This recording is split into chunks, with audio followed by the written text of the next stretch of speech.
How to build a better refugee camp. That's a controversial statement these days. Especially in Europe, the prevailing attitude is that we shouldn't have camps at all. That those who are seeking refuge should be put immediately into housing so they can integrate better into the communities they're coming to. In an ideal world, that would be a great solution. Unfortunately, we don't live in an ideal world. We live in a world where the increase in numbers of displaced people is like we've never seen before. The United Nations High Council for Refugees estimates that by the end of 2018, there will be 71 million displaced people worldwide. 2.9 million new refugees. With those increasing numbers, how do we build a better camp?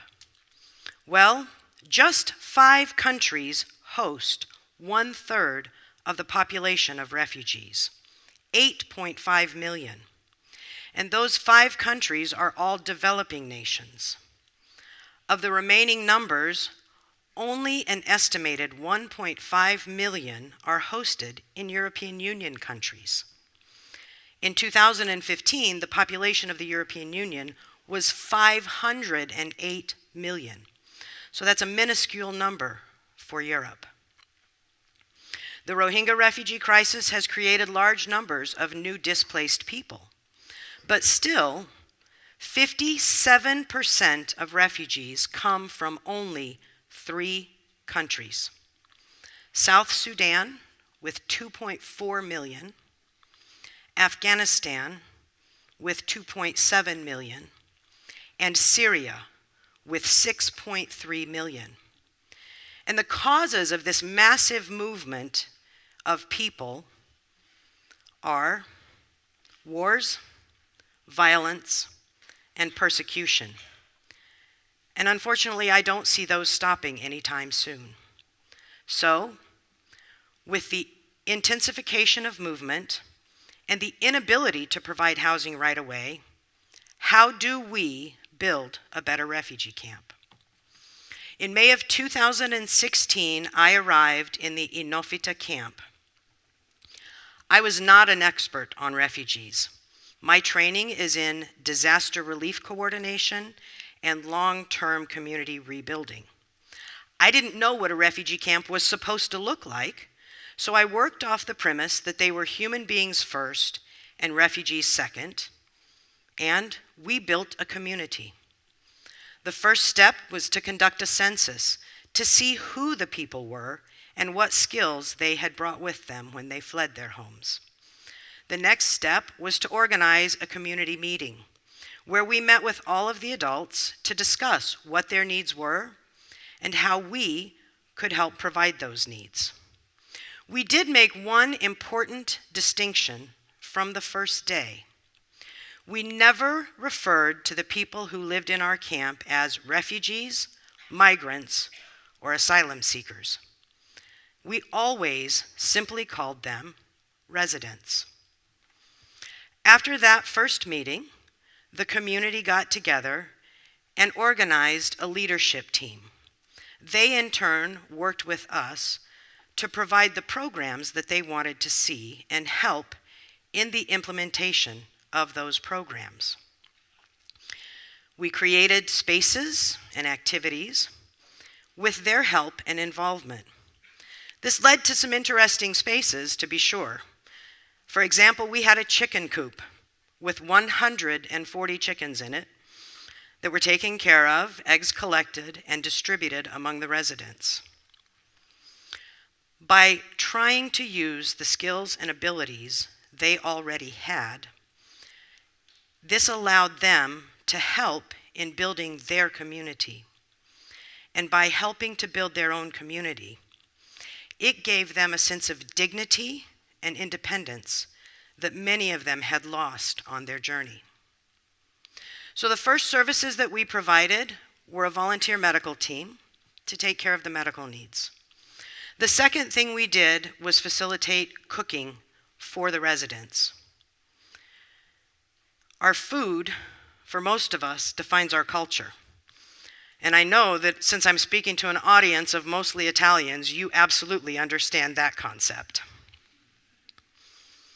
By being able to cook their own cuisine, it gave them a sense of comfort and security, and allowed them to make choices in their lives that had been taken away from them when food was being given to them with no choice.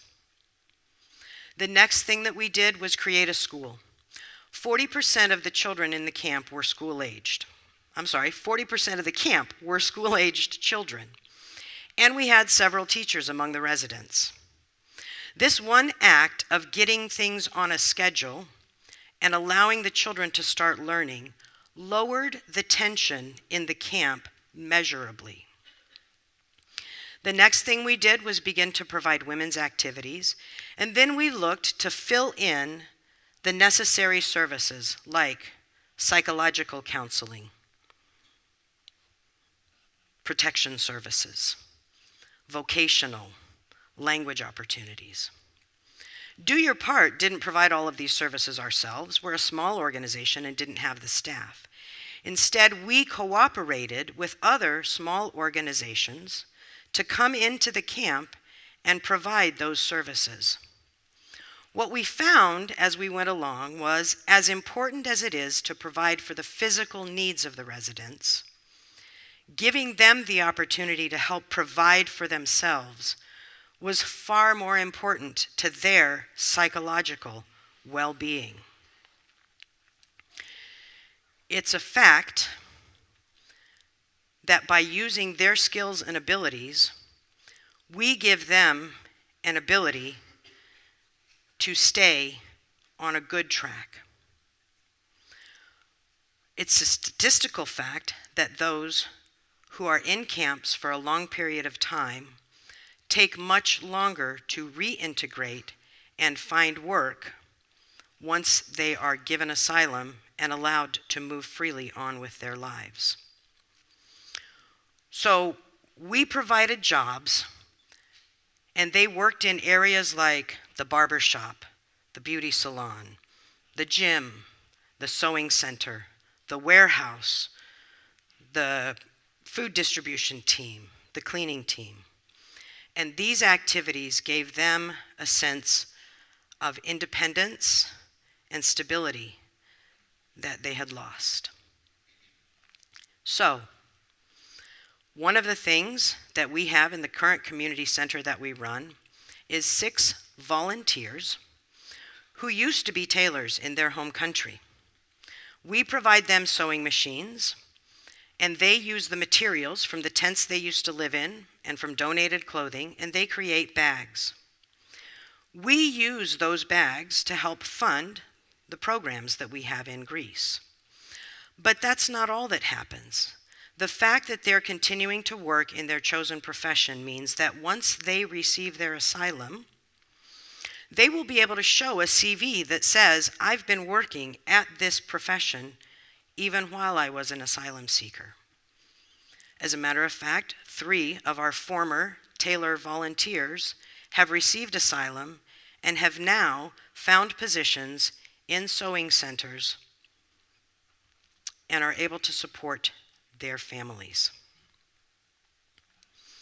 When we looked at integration, we contacted a local Greek school group.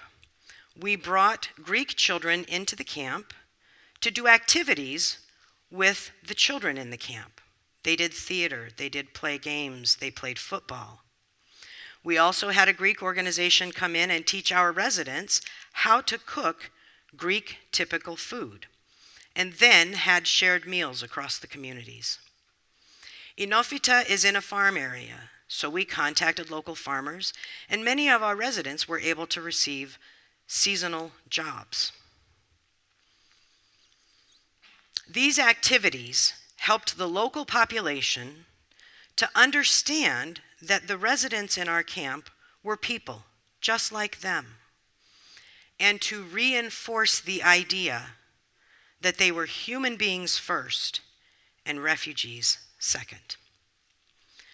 In closing, If we are going to continue to see the patterns of movement that we are currently seeing, we need to keep looking for ways that we can maintain dignity, respect, and humanity as we deal with those who are fleeing war, violence, and persecution. These concepts have been proven not only in Inofite camp, but in Karatepe on Lesbos. So maybe, perhaps, it's time to rethink the idea that, well, this is how we've always done it, so that we can prove to the world that our humanity is not lost. Thank you.